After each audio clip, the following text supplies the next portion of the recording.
conference, so that's good. Anyway, a little surprise. I think we've got a little video from last night that we can show you for those of you who were there. Or we may not have it. We're going to find out very soon. I can't see what's going on over there. The bright lights.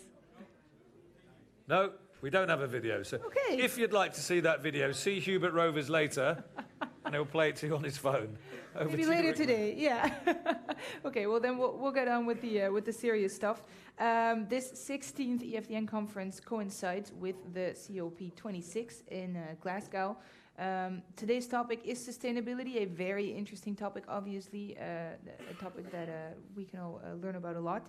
And so that is what the next hour is going to be about. We're going to talk about the Action for Climate Empowerment and about the COP26 and how you can apply what's being decided over there right now. To talk about this is someone who knows way more about sustainability than Katja and I know, so I think that's a smart choice. Yep. So I'd like for you to welcome the Director of Sustainability at Touchline. Here is Matthew Campelli.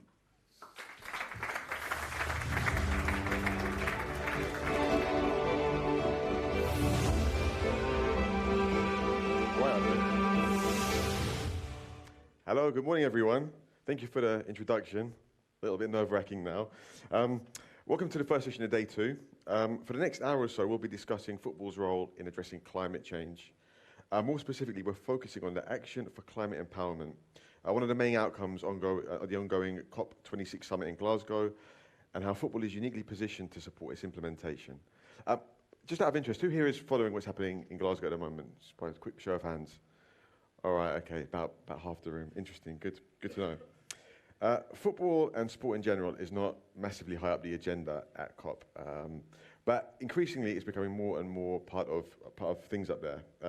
On Sunday there was a climate kickabout and a World COP football match close to Hampden Park, and FIFA, the Premier League, Forest Green Rovers, VfL Wolfsburg, and a number of other football clubs signed up to the Race to Zero, which is football's and sports version of the Paris Agreement to try and reduce their carbon emissions to net zero by 2040. Today we're going to focus on why the outcomes of COP26 are crucial for the future of football and how you as football clubs can empower your stakeholders, mainly your fans, to take climate action. We've got a great panel to talk you through this. We've got 2 of them who are going to be online today, so there may be some technical issues, hopefully not, but we'll see how it goes. First up, we'll be hearing from Sean McCabe, who is the Climate Justice Officer at Bohemian Football Club, and he'll be elaborating on the importance of COP and how you can all play a part in the Action for Climate Empowerment initiative. Next, we'll be hearing from Jean-Bertrand Mandu, who is the African Regional Director of EarthDay.org and the National Coordinator for the African Youth Initiative on Climate Change Zimbabwe. Then we'll be listening to Rafa Muela Pastor, who's the General Manager at Real Betis Foundation, who will talk us through the club's approach to climate action through its Forever Green programme. I'm Matthew Campelli. I'm the Director of Sustainability for a company called Touchline, and I'll be feeding into this through the discussion today. We'll have plenty of time for discussion, so if any of you have got any questions throughout, please feel free to put your hands up, and we'll get through as many questions as we can. First of all, I'll hand over to Sean, who will give us a short presentation and talk us through the importance of COP and the Action for Climate Empowerment initiative. Morning, Sean, can you hear me? I can, Matt. Can you hear me? Yep, go ahead. Okay, fantastic. First of all, thanks to Matt for stepping in the last minute to chair. I was supposed to be joining you in Breda. I'm very sorry that I couldn't. I had complications traveling. But greetings from Glasgow, where we're 3 days from the end of COP26, and the way COPs work, this is when things get particularly exciting because texts are being finalised and leaders are in town trying to get final decisions over the line. I wonder, I seem to be having difficulty sharing. I wonder, could I get permissions to share my screen here?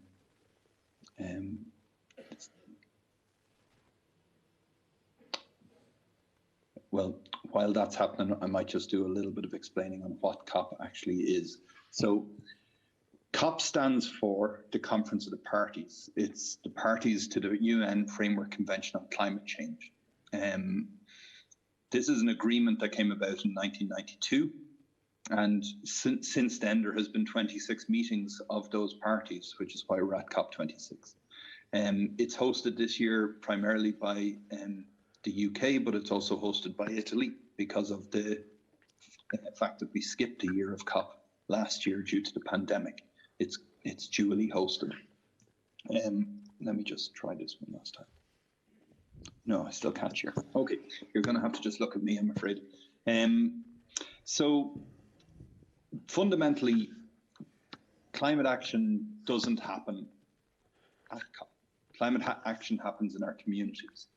I was just speaking to a colleague and negotiator yesterday who had spent the entire day negotiating the nature of the databases through which countries will capture their emissions. I couldn't think of a more boring way to spend an afternoon, but it just emphasizes that these are technical negotiations, technical frameworks being arrived at. And it's not going to change anything materially in the outside world. Climate action happens in our communities. It happens locally. And that's why we're talking today. And the other reason we're talking today is that there has been 26 COPs. We've known about climate change. The IPCC, the Intergovernmental Panel on Climate Change, was established in 1988, and emissions are still rising. So we've a very, very serious problem, and there's very few institutions in the world that can parallel football in terms of reach to people, in terms of communicating to people, and in terms of helping people understand the severity of the situation and providing a touch point for them to move through this transition that we're all facing together. So if we accept that, COPs are very shiny places and there's a lot of very impressive pavilions and lots of investment, I guess, goes into making them look great. If we accept that they are a key for developing the global frameworks, we have to accept that locally is where the implementation will happen. That's why at Bohemian Football Club we established a climate justice initiative, which not only looks at trying to set the club on a path to be more sustainable, but also looks at how we can engage with the community around us to help them understand the crisis and navigate it. And that's the key point that I want to talk to you about today, because at COP26, one of the potentially maybe the most significant outcome for this group will be an agenda called Action for Climate Empowerment. This originally in the original Framework Convention was Article 6 of the Convention, and it was included in 1992 so that people could be a part of the climate movement. It focuses on the very fundamental elements of community mobilization and of public mobilization. It's about education, it's about training, it's about public awareness, public participation, access to information, and then the broader idea of international cooperation around the climate crisis. So just to say those again, it's education, it's training, public awareness, public participation, and access to information. Now, in Glasgow, we hope in the next 2 days, we will see the finalization of what's going to be called the Glasgow Work Programme on Action for Climate Empowerment. Now, this is a 10-year work programme which will call on countries, because it is the countries who are ultimately responsible, to accelerate action in the 6 areas that I just mentioned, and monitor and track those progress in that action, and work with other stakeholders, other parties, other institutions and initiatives in order to deliver them. The reason, the seed I wanted to sow today in talking to you is that this is a fresh start. It's a new agenda, and it's something that football clubs could grasp a hold of. Hubert, I just caught the end of Hubert's incredibly wide-ranging presentation previously, and his points about good governance. Maybe that's not something we typically think about when we think about the agenda on sustainability, but actually what maybe more than reducing a club's carbon footprint, maybe the most valuable contribution that football in general can make in this crisis is those pieces around public awareness and public participation. Because in this room alone, the social media accounts of the clubs represented number in the billions in terms of followers. Nobody else has that reach. And it's very, very important that we take that seriously. There's also the idea of access to information.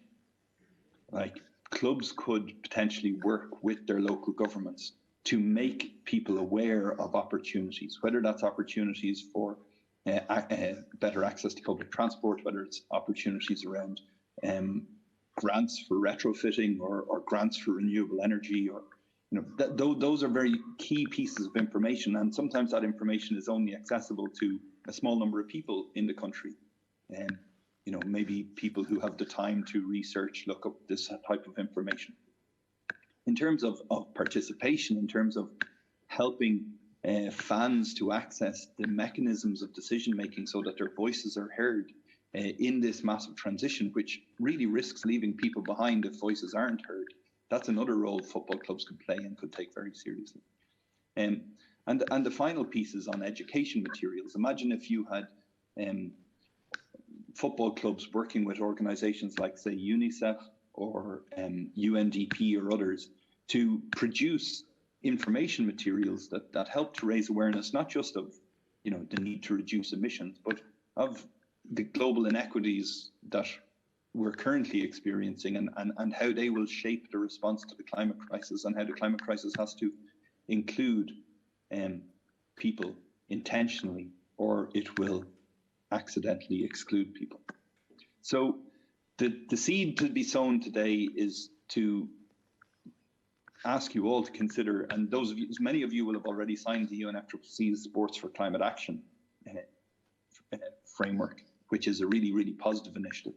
And building on that, if you haven't signed it, I would strongly recommend you look into it and do. But building on that, we have this new agenda, this Glasgow work programme for action for climate empowerment, or hopefully we'll know for certain in the next day or so. And I'd strongly encourage clubs to consider becoming climate empowerment champions, maybe as part of the EFDN network, and try to consider how you can help advance the implementation of this agenda across the 6 action areas. I've no doubt that it would radically transform the global fight against climate breakdown. So that's me for now. Thank you, Matt.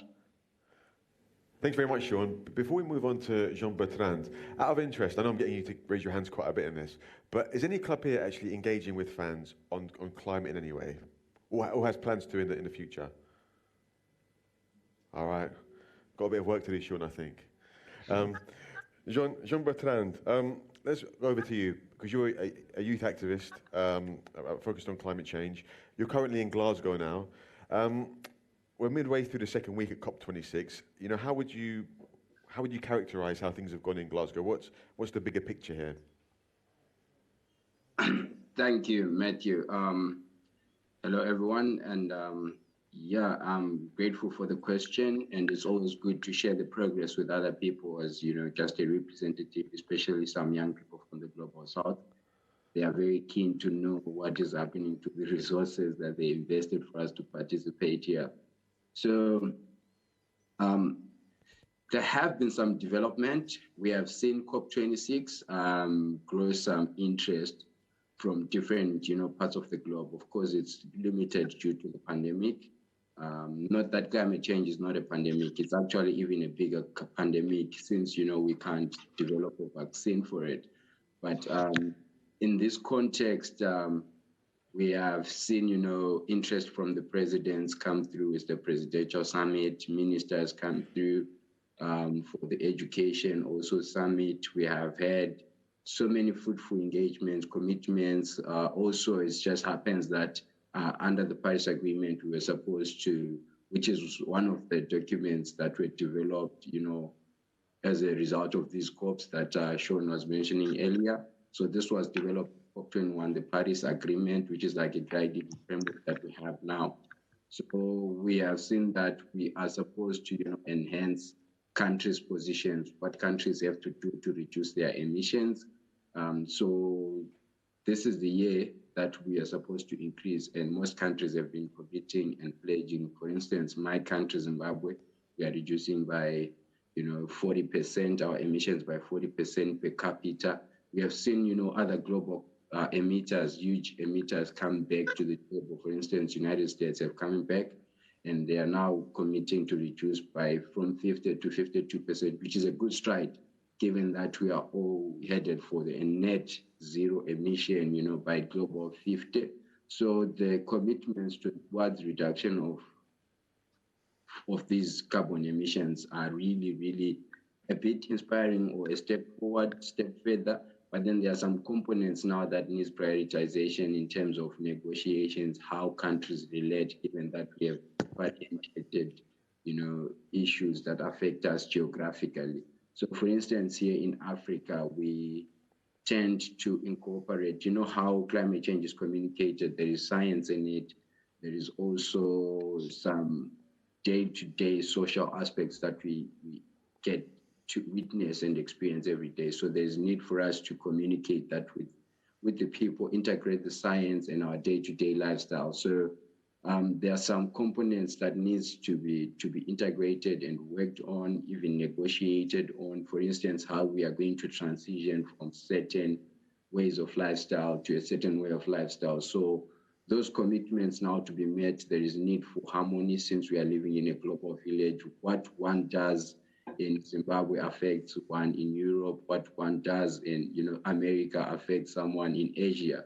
So that communication is something that is being generated right now. And you will notice that Africa is the hardest hit by the impacts of climate change. But then we have some priorities.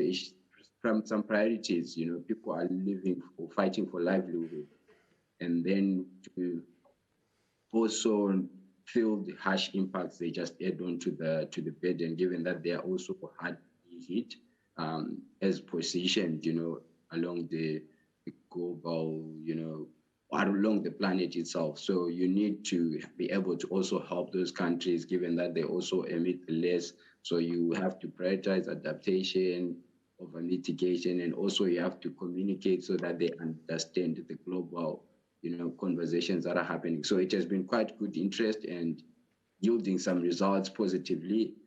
I know everyone is tired, like he said, that is the 26th.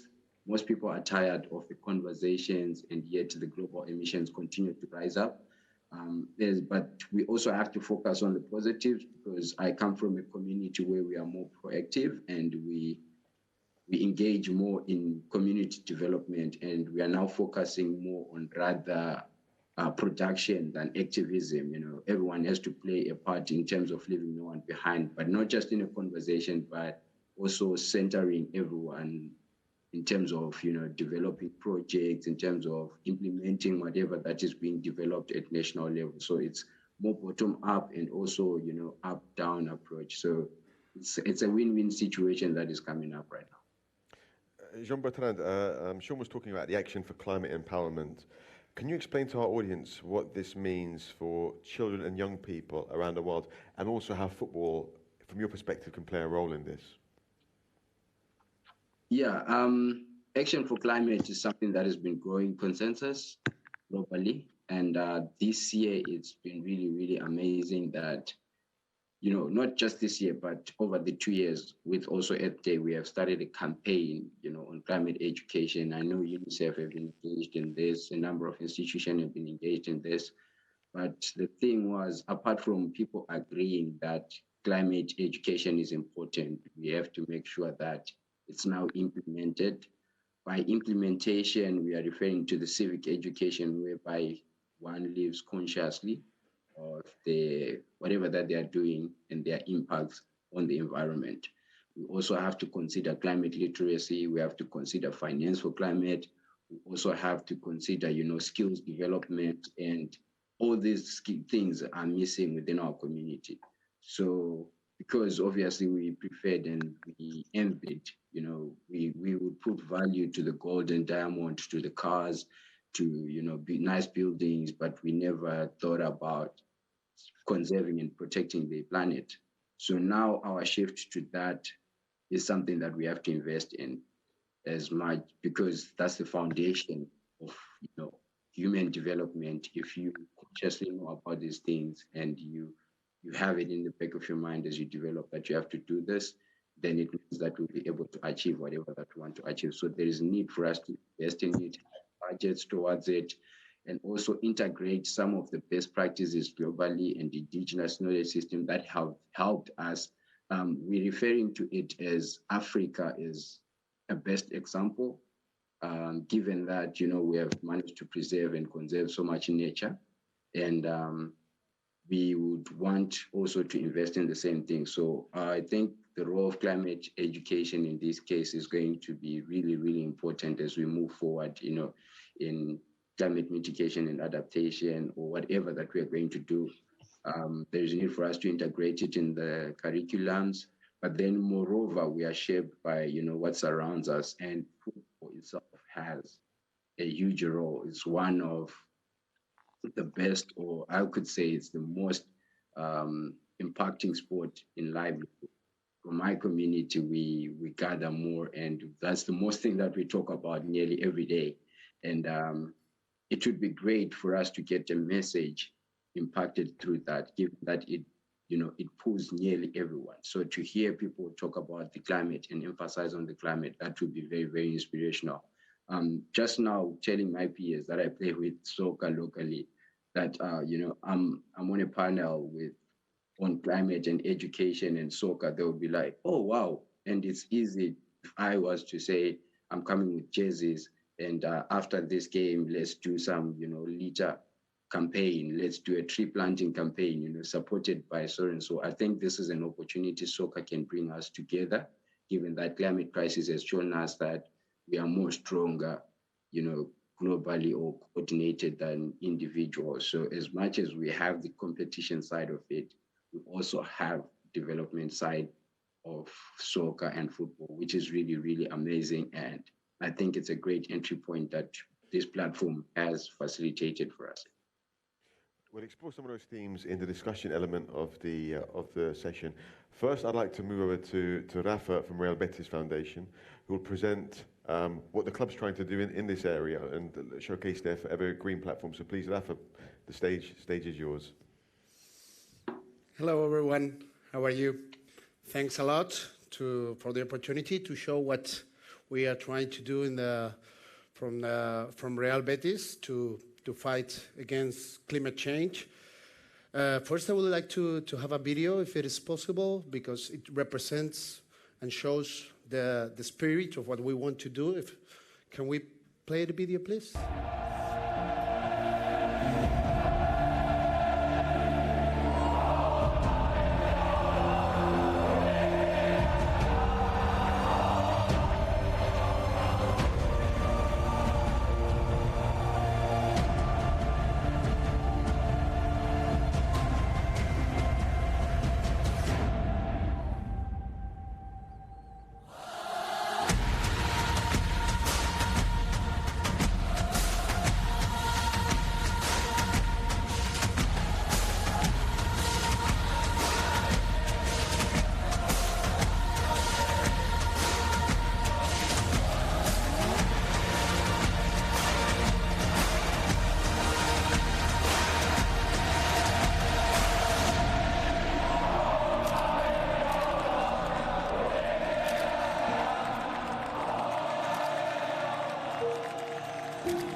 Thanks.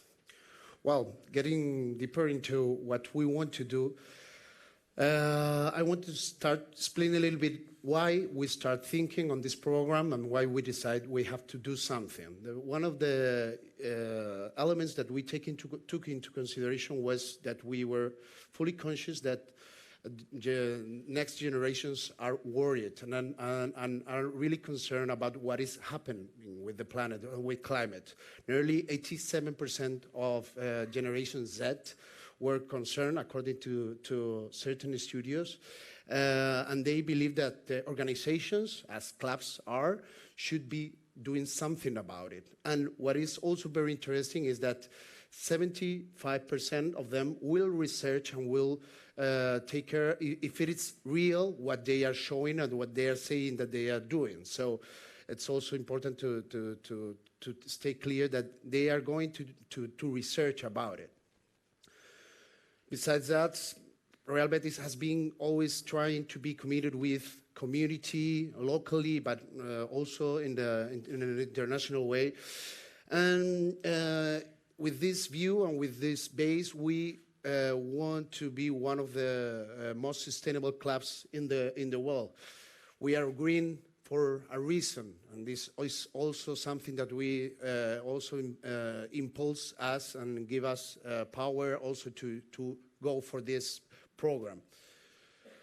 Because we know that without planet there is no football, there is no Betis, there is nothing of whatever we like and whatever makes us happy.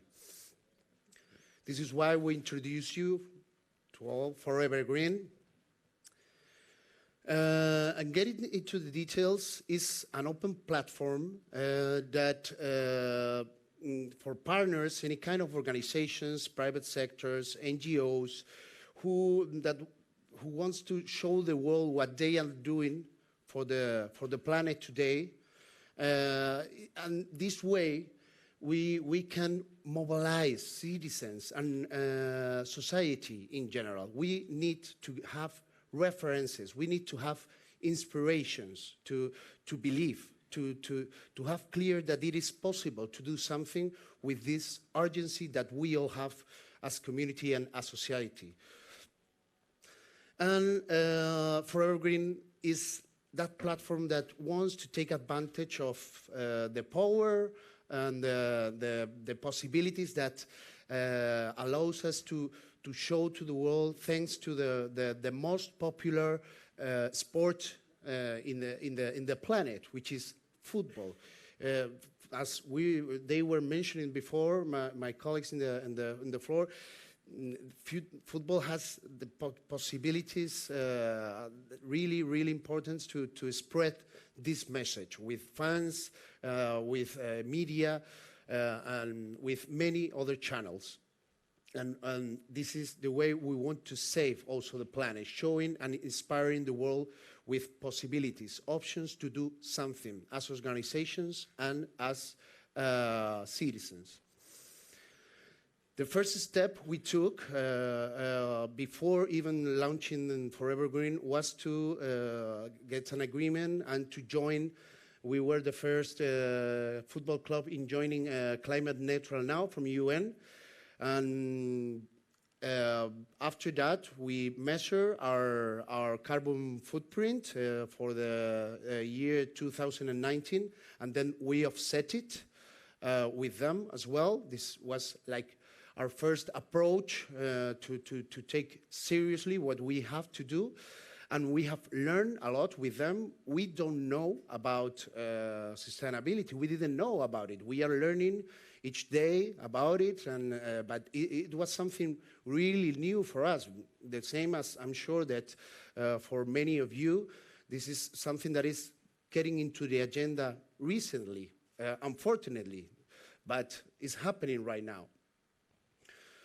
And we launched, this was in October last year, in 2020, and we launched with the government.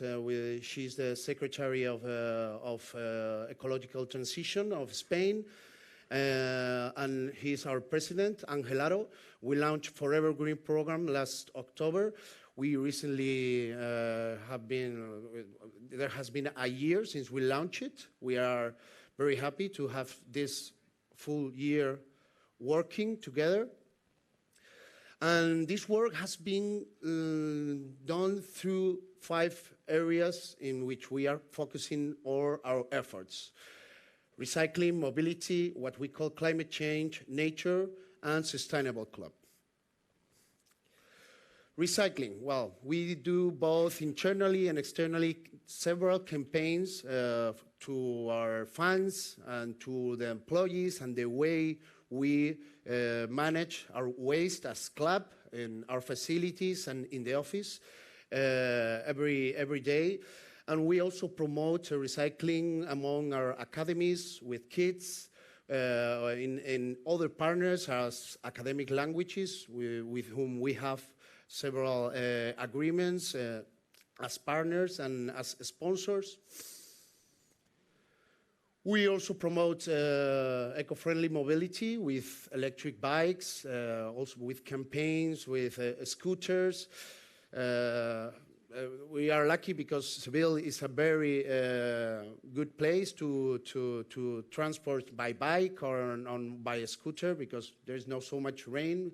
And it has been really interesting what Hubert explained before about the club with so many bikes going to the stadium. For us, it's a challenge right now to do that because we are not ready yet, and we need and we would love to share ideas in that way. We have been also involved in competitions about to measure the kilometers the employees and the fans have been doing to reach the stadium by eco-friendly transport. We have also electric vehicle charging station in the club. We are starting with that project as well. We also have this area in which we want to spread more and more the message.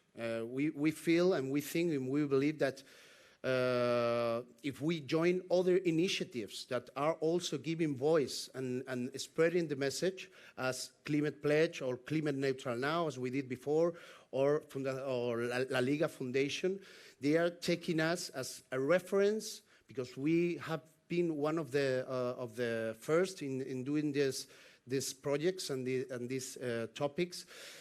So we want to share this message with as much people and as much organizations as possible. And if we have agreements with other entities, as could be perfectly EFDN or any of you, we will show the world that this is important, but that we can do many of the projects that are nowadays being executed by many organizations and many citizens.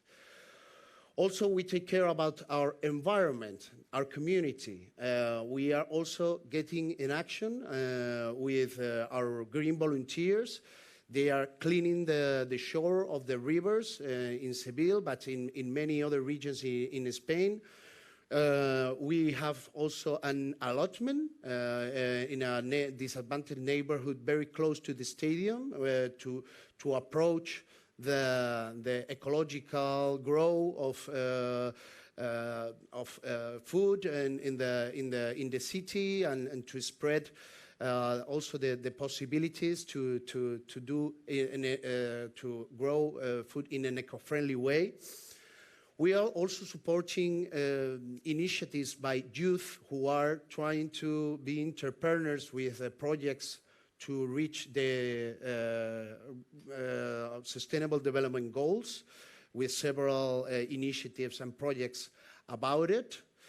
And we also are doing reforestation to offset our carbon footprint, but also to do activities that increase the awareness raising about the importance of nature and to take care of the planet and the forest. And besides that, for us, it's really, really important to be really coherent and to have coherence in all of this. We cannot show the world and tell the world what they should do if we are not doing the same inside the club. This is why we are starting to do several actions as having eco-friendly eco-criteria with our suppliers. We have a sustainability committee with representatives of every area and every department of the club, facilities, marketing, communication, human resources.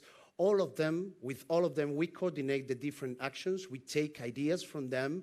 We also have their suggestions, what we are doing right, what we are doing wrong.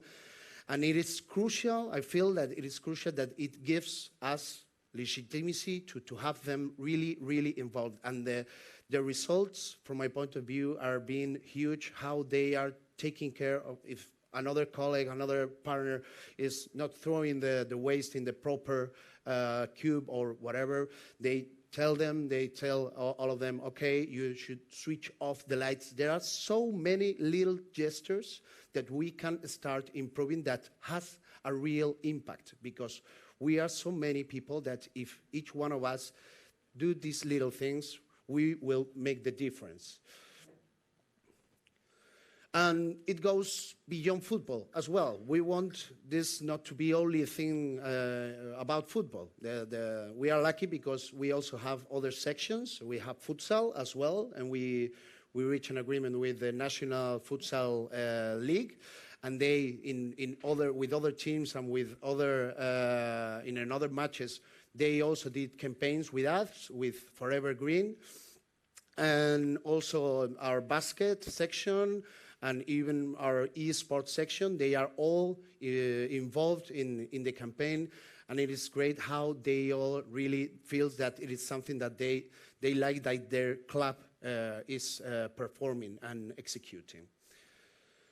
And also it's very important for us the next new training complex that we are working on. It's going to be started, I think, next year, at the beginning of next year. And it has been planned and designed to be as much sustainable as possible, with very different elements, as all the possibilities that we have identified with technicians that know more than us about that. We have water reuse for all the pitches. We have solar control. It will be a complex self-sufficient in terms of energy with solar plants. So we are also very excited with this new project. And our most recent achievement is that we have measured our carbon footprint as club, taking into account what is called the third level, which is also taking into account the carbon footprint of our transport, not only of the club, of the team going to play games, but also of our employees in the day-by-day transport to the stadium to work there. And yeah, we are very happy to start knowing the real impact of what we are doing. This has been done with an alliance with Ecoterrae, which is also a startup established by young people from Andalusia, and we are learning a lot with them. They provide us with all the advice that we need, and they have been measuring the carbon footprint. It has been kind of tough because you have to get a lot of information, but as much as we have all the departments involved, it's much more easy because they know why we are doing this. And it has been involved everyone, human resources again, facilities, purchase department, and well, it has been a huge work, but we are very happy, and we are going to present this work in COP26 tomorrow, hopefully. Well, we have audited with Bureau Veritas, and we are going to register and certificate this process and offset it with several projects with Climate Neutral Now, both in national and international projects. And well, this is a general balance about the global impact. It is really great how much organizations, media has been really interested in what we have been doing. So many demands for many interviews and invitations to conferences have been happening the recent year. And we have executed more than 40 actions with more than 40 partners. So the dissemination of the project also has been really important. We have impact in more than 50 countries and with more than 150 media channels. Well, this is for these reasons, for many more, we are very happy about our work and with what we have been doing, but we want more. We need more. So we invite you all to show what you are doing with sustainability and to join Forever Green, because we want to speak louder of what so many people is doing in a good way. I'm sure that you are going to start or you are doing many things for sustainability and to fight against climate change. And this is why we invite you all to join Forever Green and to share your experience and your projects. So thank you so much. Thanks, Rafa. Thanks. Come and sit down. If we can bring Sean and Jean-Bertrand back for a quick discussion. We're putting about 10, 15 minutes for a short discussion. If anyone has any questions, feel free to put your hands up and we'll get through as many as possible. We've got a question over there, but the first question I want to ask is, this is a panel about climate empowerment, about empowering our fans and engaging with them to get involved in the climate conversation. I think everyone is affected by climate change, but we all have different interest levels in climate change. Some people are skeptical, some people are activists, some people are somewhere in the middle. I think most people are somewhere in the middle. So perhaps, Sean, I can kick off with you. How do you kind of engage with fans in quite an authentic way in which they actually should genuinely care about climate change? I think you're on mute, Sean, I think. Apologies, back. To phrase it as authentic is a very important element to that question, Matt. I think you have to meet fans where they are. I don't think people want to be preached to about sustainability. Most people have an awful lot going on in their lives, and taking part in climate action can be seen as an additional challenge for them. So I think, and this is where I think this network could be particularly strong, when you start from a perspective of making people's lives better, whatever that may be. It might be as simple as helping them access, grants for insulation for their homes. That's a climate action. But if you're helping fans make the link between their lives getting better and climate action being undertaken, then you start to see things move, I think. And so it's very exciting to hear all that's going on in Betis, and Rafa probably has much more to say on this, but I do think the authenticity is the key element. Maybe Jean-Bertrand, we can come to you on that question, because you're obviously very switched on with the whole climate conversation. You're very involved in it. But how can football clubs get other young people interested in climate who are perhaps not as switched on as you are? Football globally has been seen like an opportunity for young people to engage, maybe say in terms of talent, skill, and art.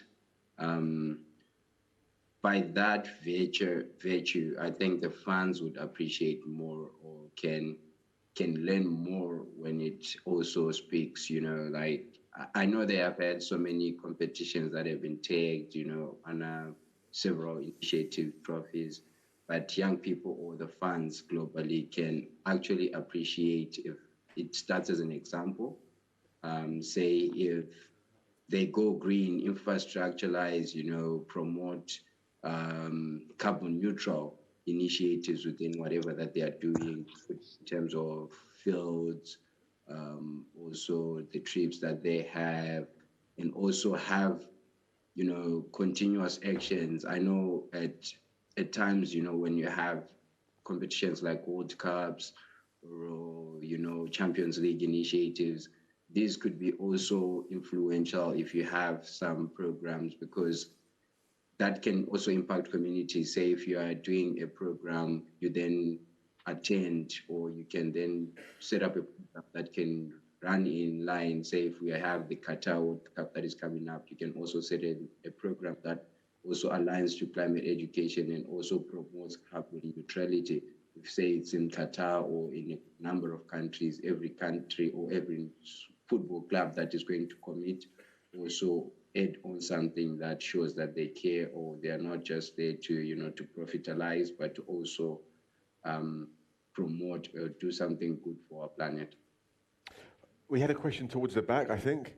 Do you have a microphone? Is someone? If not, maybe you can just shout it out. Can you hear me? Hello? I can't hear you, but just shout it. I'll shout it out. It's a question for everyone. To what extent do you think that the levels of prosperity have an impact on an individual's willingness to act, was one part of the question. And with people not able to afford the rising energy costs, do you think that introducing a carbon tax is a fair measure? This is a great question. This is a good one for you, Sean. I don't know if you heard that, but this is about climate justice and about prosperity. People who are struggling financially, how engaged can you get them in the climate conversation? And also, these people might be adversely affected by some of the new climate legislation coming in. So how would you engage as a football club on those particular topics? Thanks for the question. That basically gets to the heart of everything, I think. To answer the first question, the level of prosperity is a significant determinant of how someone currently feels their ability, how they perceive their ability to get involved in climate action. And that's because we have governments across the world have consistently linked climate action with costing more money than the default living. And that's the problem, is that we have now grown to associate it with being a more expensive lifestyle, which isn't fair, right? Because we all need to be part of this if we're to survive. We actually just did a survey, I say we, this is with my full-time hat on, which is a think tank in Dublin based that focuses on inequality. And we looked at the people's consideration of climate as a priority when compared to other key issues that people in Ireland face. And it was issues of housing, issues of healthcare. These are the issues people really, really care about. Now, that doesn't mean we give up on trying to take climate action. That means we have to figure out ways of doing it that allow people to have their primary needs and priorities addressed. And to your second point then on a carbon tax, that's a very serious question, I think, because it depends how it's designed. I think putting a price on carbon makes sense because it's the thing that's really destroying us. But what we've started to see is people stuck in a heat or eat dilemma, where because of a carbon tax, they don't no longer know, well, not just carbon tax, rising cost of fuel as well. People are making decisions between whether they heat their homes or have food on their table. And this is in across Europe, right? So we need to be very careful around that. We're also seeing in Germany and other places where the encouraging of retrofitting of properties is driving up rental prices and pushing lower income households out of their homes, right? So there can be very serious negative consequences. And this, I think, is where, football clubs draw their legitimacy from their fan base, and football clubs have emerged from working class communities all around the world. And we have to recognize that it's our responsibility now to stand up for our fans, because we all have to make this transition. We all have to make it together.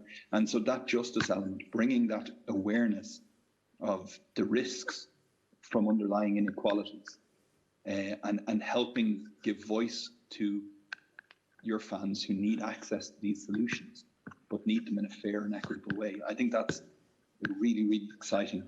I hope that answers the question. Similar question for you, Raf. Obviously, your main fan base in Seville will have other social issues. Some will be struggling with poverty. Some will have health issues. How do you connect the issue of climate change? How do you make this a priority for your fans when they have other issues that they are concerned about?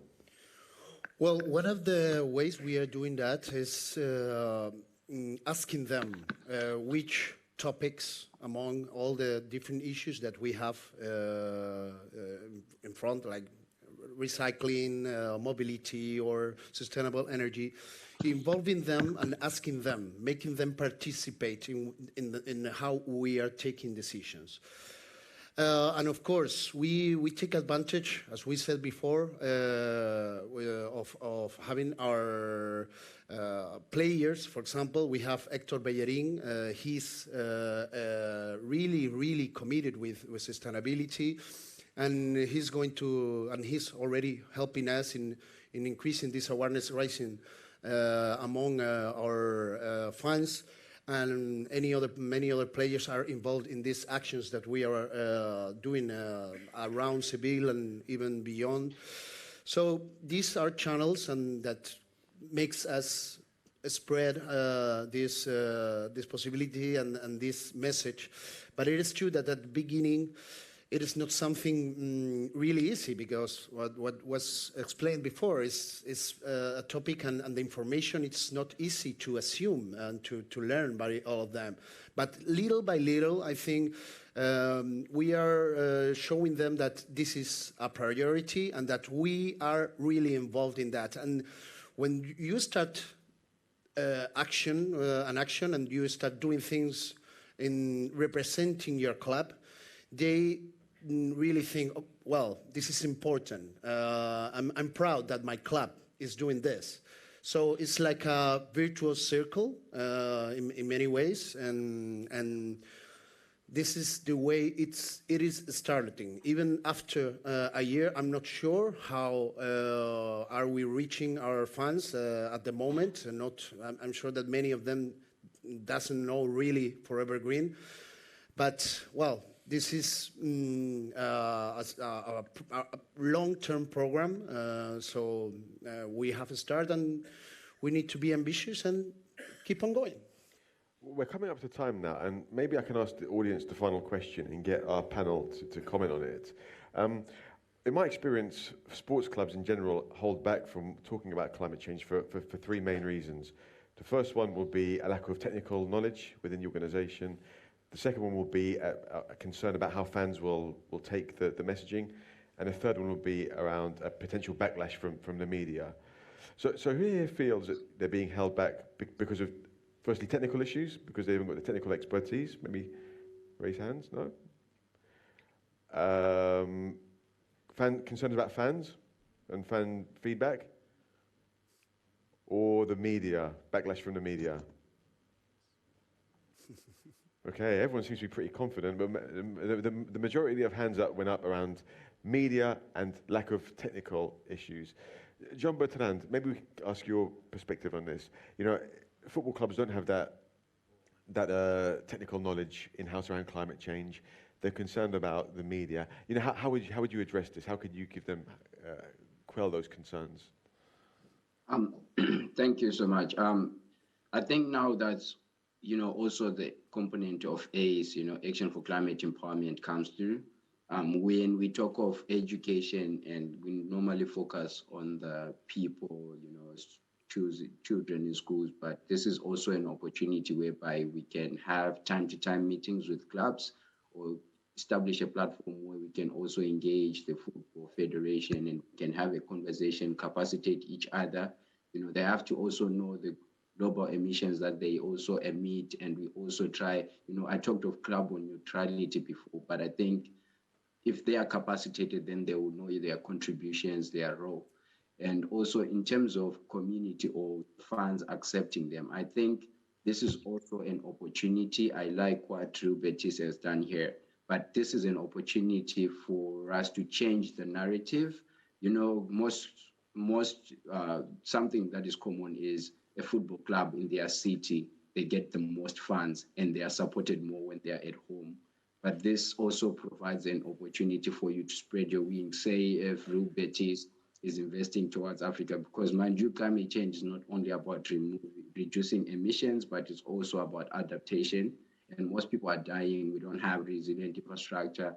We are facing disasters every day. So if you say invest, Real Betis invest in a community in South Africa, in Zimbabwe, or in Malaysia, wherever, you grow also your fan, your fan base, you grow your engagement with the community. And now the narrative about who's the greater team or a bigger team is not towards only how many trophies you are, but also your investment. We are changing the narrative, and it's not only about, you know, the material things, the finance, the trophies, because well-being of the people, the planet, you know, all the global goals, there are 5 P's that we center it around. They are really, really important. And I think those are some of the things that we are talking about. And in terms of media now, given that you show that the next celebrities are towards developmental issues, they are forced to go in line with whatever, because media obviously go for whatever is trending in that aspect.